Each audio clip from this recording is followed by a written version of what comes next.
Hello everyone.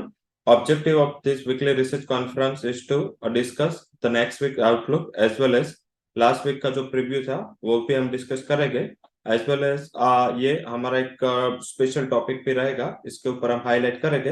But let's start कि last week में जो मोमेंटम था उसमें कैसा मोमेंटम रहा, क्या क्या चीजें इंपॉर्टेंट रही इसमें। जो लास्ट वीक की रिकवरी थी तो main behind the current week week की जो रिकवरी थी वो था जो फेड के मेंबर बोस्टिक, उन्होंने जो लास्ट वीक कमेंट दी कि शायद फेड 25 बेसिस पॉइंट भी रेट हाइक के लिए सोच सकता है। और उसके बाद जो बॉन्ड यील्ड्स जो यूएस की ट्रेजरी यील्ड थी वो 10 इयर्स की जो ट्रेजरी यील्ड थी वो 4 के लेवल को क्रॉस करके ट्रेड कर रही थी, वो काफी कूल हुई। साथ में डॉलर इंडेक्स जो 105 के ऊपर ट्रेड हो रहा था उसमें भी एक वीकनेस देखने को मिली। तो जो लास्ट दो ट्रेडिंग सेशन की जो रिकवरी थी उसमें ये मेन था जिसने बोस्टिक जो जिन्होंने कमेंट दी थी कि फेड की जो अभी तक जितने मेंबर की स्पीच आ रहे उसमें 50 बेसिस पॉइंट से रेट हाइक की बात चल रही थी, बट अभी जो 5 बेसिस पॉइंट से रेट हाइक की बात उन्होंने की तो उसके बाद एक थोड़ा रिलीफ मार्केट को मिला कि सब मेंबर एक नहीं सोच रहे। एंड थोड़ा जो हॉकिश एक्सपेक्टेशंस ऑलरेडी मार्केट ने डिस्काउंट कर लिए थे उसके बाद थोड़ा रिलीफ मार्केट में मिला। सबसे ज्यादा हाई बीटा स्टॉक्स में रिकवरी थी, जो भी रेट सेंसिटिव स्टॉक्स थे इसमें ज्यादातर एक अच्छी रिकवरी देखने को मिली। Financials, PSU banks as well as metal stocks, real estate stock उसमें एक अच्छी रिकवरी थी। ग्लोबल इक्विटीज देखे तो 2 से 3% तक ग्लोबल इक्विटीज में उछाल था, यूरोजोन हो, एशिया हो, यूएस हो। साथ में जो हमने bond yields and dollar index already highlight किए जिसमें थोड़ा बहुत स्टेबिलिटी की साइन थी। एफआईएस ने 6,000 करोड़ का नेट बाइंग किया। हालांकि नेट बाइंग में एक वन ऑफ ये था कि जो अदानी ग्रुप में लास्ट वीक में डील हुई, इन पर्टिकुलर जीक्यूएस ने 15,000 करोड़ से ज्यादा की इक्विटी बाई की तो वो एफआईएस में काउंट हो रहा है। अदरवाइज ये जो डील निकाल दे तो एफआईएस का जो सेलिंग था वो लास्ट वीक दिख रहा था। पर्टिकुलर जो एफआईएस का सेलिंग 15,000 के करोड़ के ऊपर की डील हम निकाले तो वो 9,000 करोड़ का सेलिंग फिर भी एफआईएस का था। बढ़िया से डील के हिसाब से एफआईएस की जो फिगर है वो लास्ट वीक बाइंग में थी। सबसे अच्छा रिकवरी लास्ट वीक में banking stocks and bank Nifty में देखने को मिला। 3% के ज्यादा की शॉर्ट कवरिंग थी और रुपये ने भी काफी पॉजिटिव सरप्राइज किया क्योंकि ये बड़ा इनफ्लो हुआ लास्ट वीक मार्केट में। तो इस हिसाब से रुपये में एक स्ट्रेंथ थी 8170 के करीब रुपये में ट्रेड हुआ। डाउ जोन्स हो, नास्डेक, हांगकांग डेक्स सभी में 1.5 से लेके 3% तक की रिकवरी थी। लास्ट ट्रेडिंग सेशन में गोल्ड में भी अच्छी रिकवरी आई एंड थोड़ी वोलेटिलिटी क्रूड में कल देखने को मिली, but week on week basis पे 4% से ज्यादा का उछाल था। क्योंकि यूएई मार्केट के ऐसे न्यूज चले कि यूएई है वो ओपेक को छोड़ रहा है तो इसके बाद सडनली क्रूड के प्राइसेस में गिरावट थी, बट लास्ट में बंद होते होते एक स्टेबिलिटी आ गई। एंड सेक्टर वाइज बात करें तो लास्ट वीक में PSU banks, realty and metal में काफी अच्छा शॉर्ट कवरिंग था। पर्टिकुलर जो अदानी ग्रुप की चिंताओं की वजह से जो पीएसयू बैंक्स में वीकनेस थी तो थोड़ा बहुत जो रिलीफ जेक्यूएस की वजह से मिला। साथ में वहां पे भी स्टॉक्स में अच्छी रिकवरी की वजह से जो भी बैंक्स ने प्लेज के ऊपर लोन दिए उसने भी एक अच्छी रिकवरी थी। एंड पर्टिकुलर पीएसयू बैंक के अर्निंग्स कंपेरेटिव ये क्वार्टर के काफी सही रहे थे। आईटी, फार्मा, ऑटो इसमें गिरावट थी। ऑटो में गिरावट की वजह जो मंथली सेल्स है काफी महीनों के बाद ऑलमोस्ट मेजर कंपनीज ने अनुमान से खराब नतीजे मीन्स के अर्निंग सेल्स की ग्रोथ दर्ज की। उसके अलावा आईटी फार्मा थोड़ा रुपये का स्ट्रेंथ है उसके हिसाब से थोड़ा प्रॉफिट बुकिंग था और वैसे ये डिफेंसिव सेक्टर्स माने जाते हैं। Highest recovery Adani enterprise, Adani port में रही। स्टेट बैंक भी मंस के इसी हिसाब से एक अच्छी रिकवरी के साथ ट्रेड कर रहा था। हालांकि सिप्ला लास्ट वीक में भी सेकंड लिस्ट परफॉर्मर था, ये वीक में भी वो लिस्ट परफॉर्मर है। इन्फोसिस एंड यूपीएल में भी गिरावट थी तो थोड़ा डिफेंसिव साइड से एक वीकनेस थी। ये वीक का हमारा जो स्पेशल टॉपिक है वो है bond yield and macros. Bond yield का काफी प्रभाव मैक्रोस पे होता है एंड इसका दोनों का जो मैक्रो एंड बॉन्ड यील्ड का जो कोरिलेशन इसका प्रभाव है पूरे वर्ल्ड में जो ज्यादातर असेट क्लासेस में आता है। तो हमने ये टॉपिक हाईलाइट किया है। ये बॉन्ड यील्ड क्या है? यूएस के बॉन्ड यील्ड है जिसमें एनुअल कूपन रेट मीन्स की जो भी इंटरेस्ट रेट मिलते हैं इसके डिवाइड आप अगर उसके बॉन्ड प्राइस करो तो आपको एक्चुअल वो बॉन्ड पे क्या रिटर्न मिलता है वो मिलता है, उसको बोलते हैं बॉन्ड यील्ड। अभी बॉन्ड यील्ड इंपॉर्टेंट क्यों है? इसका पहले देख लेते हैं कि बॉन्ड यील्ड पे इम्पैक्ट किसका किसका आता है। पर्टिकुलर यूएस की ट्रेजरी यील्ड, ये वर्ल्ड में सबसे बड़ी एंड सबसे बेंचमार्क उसको यील्ड बोला जाता है। एंड पर्टिकुलर ये जो यील्ड का रिएक्शन है उसको इमर्जिंग बास्केट फॉलो करती है। एंड पॉलिसीज में भी देखे तो जो board of governors federal reserve system के है, वो जो पॉलिसी डिसाइड करता है, काफी बड़े सेंट्रल बैंकर्स है, वो ये पॉलिसी का फॉलो अप लेके अपने एक्शंस में बदलाव करते हैं। एंड वर्ल्ड के सबसे लार्जेस्ट इकोनॉमी है उसकी बॉन्ड यील्ड, डेफिनेटली मार्केट उसको फोकस करता है। ये बॉन्ड यील्ड्स में बदलाव कैसे आता है? ये बॉन्ड यील्ड्स में बदलाव आता है, ये जो मैक्रोस है, इसमें पर्टिकुलर जो सीपीआई इन्फ्लेशन नंबर्स है, रिटेल सेल्स है, यूएस के जो भी डेटा है उसको इम्पेक्ट करता है। और वर्ल्ड में भी जो भी कंट्री के डेटा है इकोनॉमिक है, वो उसके बॉन्ड यील्ड पे ज्यादा प्रभाव डालते हैं। एंड डॉलर इंडेक्स भी, उसमें dollar index and bond yield का सिमिलर रिलेशन है। जब बॉन्ड यील्ड बढ़ती है तब डॉलर बढ़ता है। क्यों बढ़ता है? कि जब बॉन्ड यील्ड बढ़ती है तो ज्यादा पैसा है वो डॉलर से बॉन्ड यील्ड में कन्वर्ट होता है। मीन्स के फॉर एग्जांपल आज यूएस में कोई अभी इन्वेस्ट कर रहा है तो वो तो डॉलर में ही करेगा। बट अगर आउट ऑफ यूएस अगर कोई यूएस के बॉन्ड मार्केट में इंटर मीन्स के एंट्री करता है, तो उसको अपना जो करेंसी उसको डॉलर में कन्वर्ट करना है और उसके बाद वो उसकी ट्रेजरीज में इन्वेस्ट करेगा। तो डॉलर को भी सपोर्ट मिलता है जब यील्ड्स बढ़ती है, बॉन्ड की यील्ड बढ़ती है। तो मेरे हिसाब से ये काफी इंपॉर्टेंट फैक्टर है। हम क्यों ये फैक्टर ये वीक में हाईलाइट कर रहे हैं वो हम लास्ट में डिस्कस करेंगे। बट ये सारे डेटा है, फेड की पॉलिसी है, उसका भी इम्पेक्ट होता है। एंड पर्टिकुलर जो बॉन्ड यील्ड है वो यूएस का एक बेंचमार्क है जिससे मार्केट ऐसा इंटरप्रेट करता है, मार्केट का एक परसेप्शन है ये, कि यूएस में ट्रेजरीज या यूएस में जो भी इंटरेस्ट रेट है उसमें क्या सिचुएशन एंड सिनारियो रहेगा। ऑलमोस्ट ऑल कंट्रीज के यही होता है। For example Indian bond yield है अभी 7.35 के ऊपर चल रहे, तो ये एक इंडिकेशन है कि जो इंटरेस्ट रेट सिनारियो इंडिया में है वो 7 पॉइंट के ऊपर क्रॉस करेगा। क्योंकि बॉन्ड यील्ड्स है वो मार्केट का एक परसेप्शन है। एंड जो इंटरेस्ट रेट है वो reserve bank of India, federal reserve, ECB, bank of England, ये लोग डिसाइड करते हैं कि इंटरेस्ट रेट क्या होने चाहिए। बट मार्केट परसीव करता है कि इंटरेस्ट रेट ये हो गए नेक्स्ट मीटिंग में, और इससे बॉन्ड यील्ड्स में बदलाव आता है। तो आई थिंक बॉन्ड यील्ड्स में काफी इंपॉर्टेंस है, ये काफी डेटा है, उसका इम्पेक्ट होगा। एंड अभी भी चल रहा है, हम देखें तो छोटे बड़े सारे डेटा का इम्पेक्ट बॉन्ड यील्ड पे आ रहा है, और जिसका इनडायरेक्ट इम्पैक्ट वर्ल्ड के तमाम असेट क्लासेस में आ रहा है। अभी बॉन्ड यील्ड का कोरिलेशन क्या है? अगर आप कैश एंड कैश इक्विवेलेंट लेके अभी आप होल्ड कर रहे हैं, फिर भी आपका ये रिस्क है, क्योंकि बॉन्ड यील्ड का बढ़ना और हायर इंटरेस्ट रेट आना, तो सारे जो लिक्विड फंड है, सेविंग अकाउंट है, ऑनलाइन वॉलेट्स है, उसके ऊपर इसका प्रभाव होगा। हार्ड कैश में कैसा प्रभाव होगा?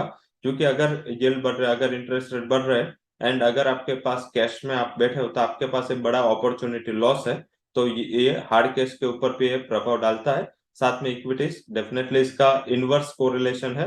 जब बॉन्ड्स बढ़ते हैं तब इक्विटीज में करेक्शन आता है, क्योंकि काफी पैसा है, काफी इन्वेस्टर इंस्टीट्यूशन से उसका मनी फ्लो है, वो बॉन्ड मार्केट की ओर शिफ्ट होता है। सिमिलर वे में रियल एस्टेट हो, कमोडिटी और ऑल रिस्कियर एसेट क्लासेस है जहाँ पे वोलेटिलिटी होती है, सबका ये डेफिनेटली एक इनवर्स कोरिलेशन ये बॉन्ड यील्ड्स के साथ है।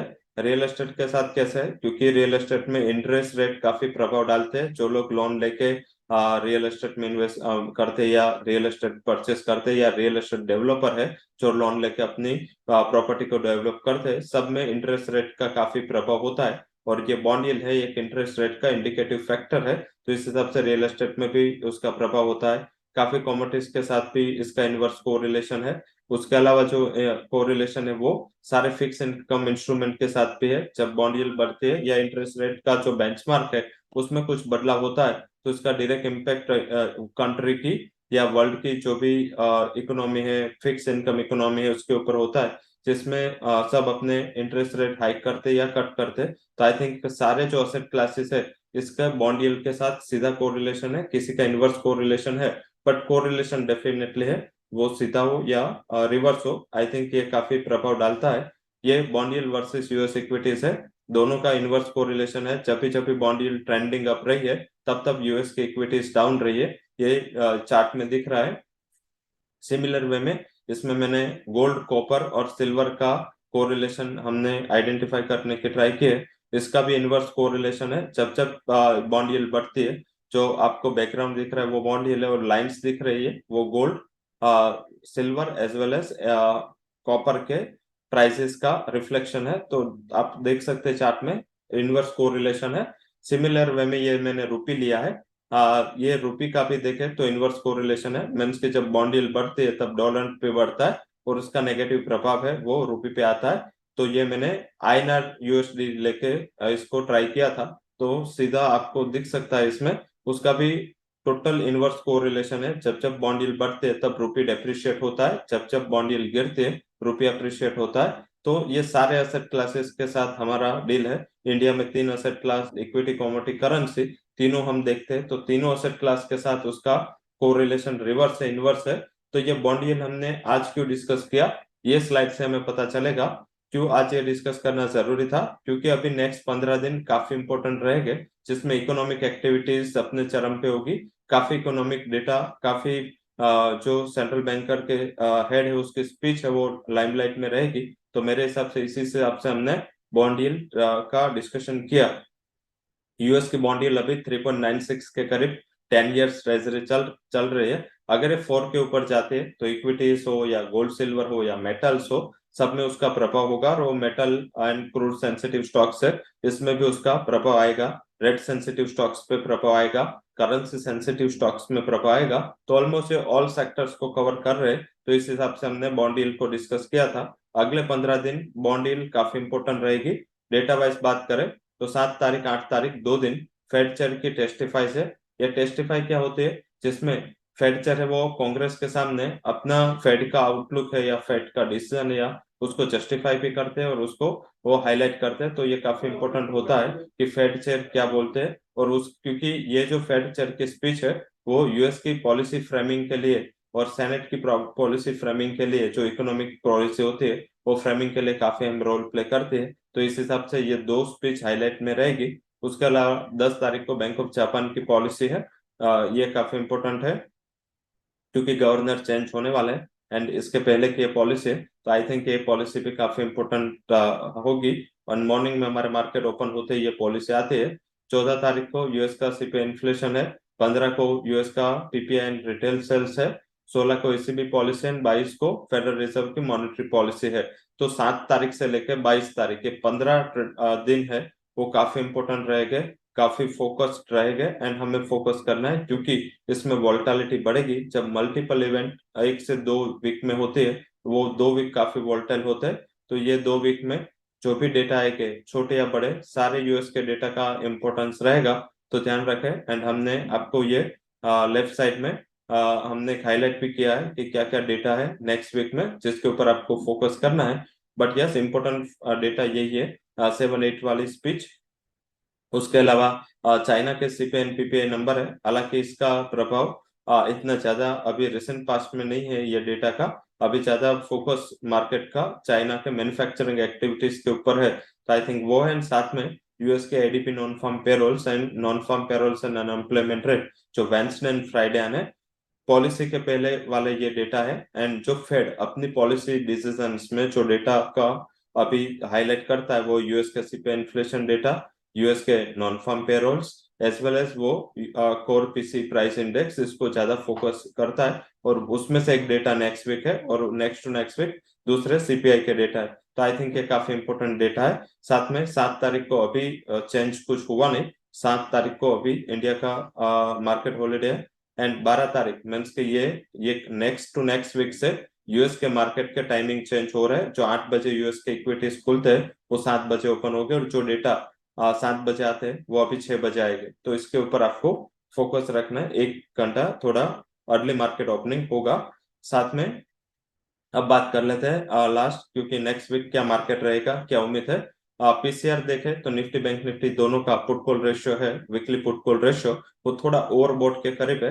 हालांकि कल एसजीएक्स 90 पॉइंट से ज्यादा क्लोज पॉजिटिव हुआ था। तो अगर ये 90 पॉइंट से ज्यादा प्लस होता है तो एंड कल मार्केट अगर ये लेवल पे स्टेबल होता है तो थोड़ा ओवरबॉट के करीब हम जाएंगे, तो थोड़ा वोलेटिलिटी बढ़ेगी। आई थिंक हायर लेवल पे थोड़ा रिस्क नहीं लेना। 17,780 के करीब निफ्टी फ्यूचर का एक इमीडिएट मूविंग एवरेज है, और 17,802 के करीब उसका पहला रेजिस्टेंस है।